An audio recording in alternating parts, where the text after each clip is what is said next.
Jamie, where he talks about the Johnson Amendment. I will get rid of and totally destroy the Johnson Amendment and allow our representatives of faith to speak freely and without fear of retribution. I will do that, remember. So I think we need to, look at everything that he says as something that he will absolutely do. Like, there was a period of time where we were, so young, jaded, where we thought that, someone might actually stand in his way. And nobody is. So this is something that he's probably actually going to do. Give us a little bit of background on the Johnson Amendment and why that is something that we're hearing about again.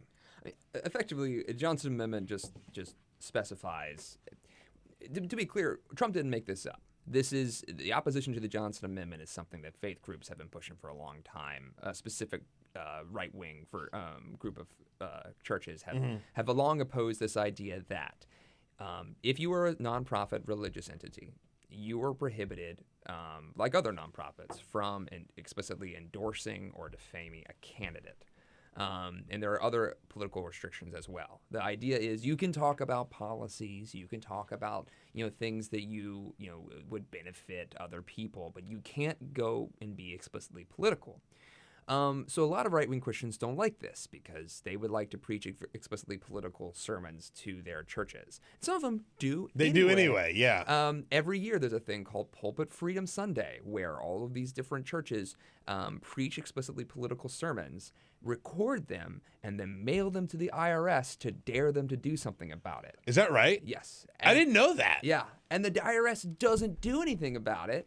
And so, in some ways, this is already kind of a de facto policy to begin with. But at least on paper, it's prevented people from from allowing church groups to be explicitly, unabashedly political, and still have a nonprofit status. He's talking about pulling that away. So you could stand up there and say, congregation, you should vote for Donald Trump, and they still get tax-exempt status at the end of the day.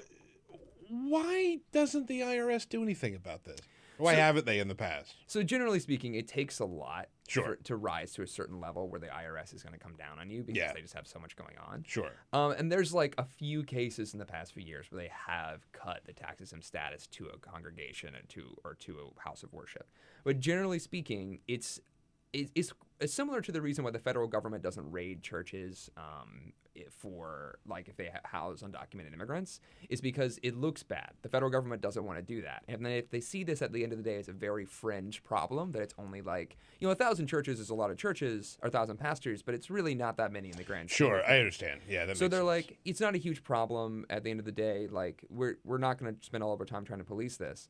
But if they repeal the Johnson Amendment, it's going to be a heck of a lot more than 1,000 churches mailing this in. And it's going to be a whole, everyone will be able to do this. Now, what Trump doesn't realize, and what probably he doesn't care about, is that not everybody in the United States of America who is religious or who goes to a church or a temple or a synagogue or a mosque is in favor of Donald Trump or the Republican Party. So this could easily backfire. But this is what he wants to promise conservative Christians. So he wants to, again, totally obliterate the Johnson Amendment.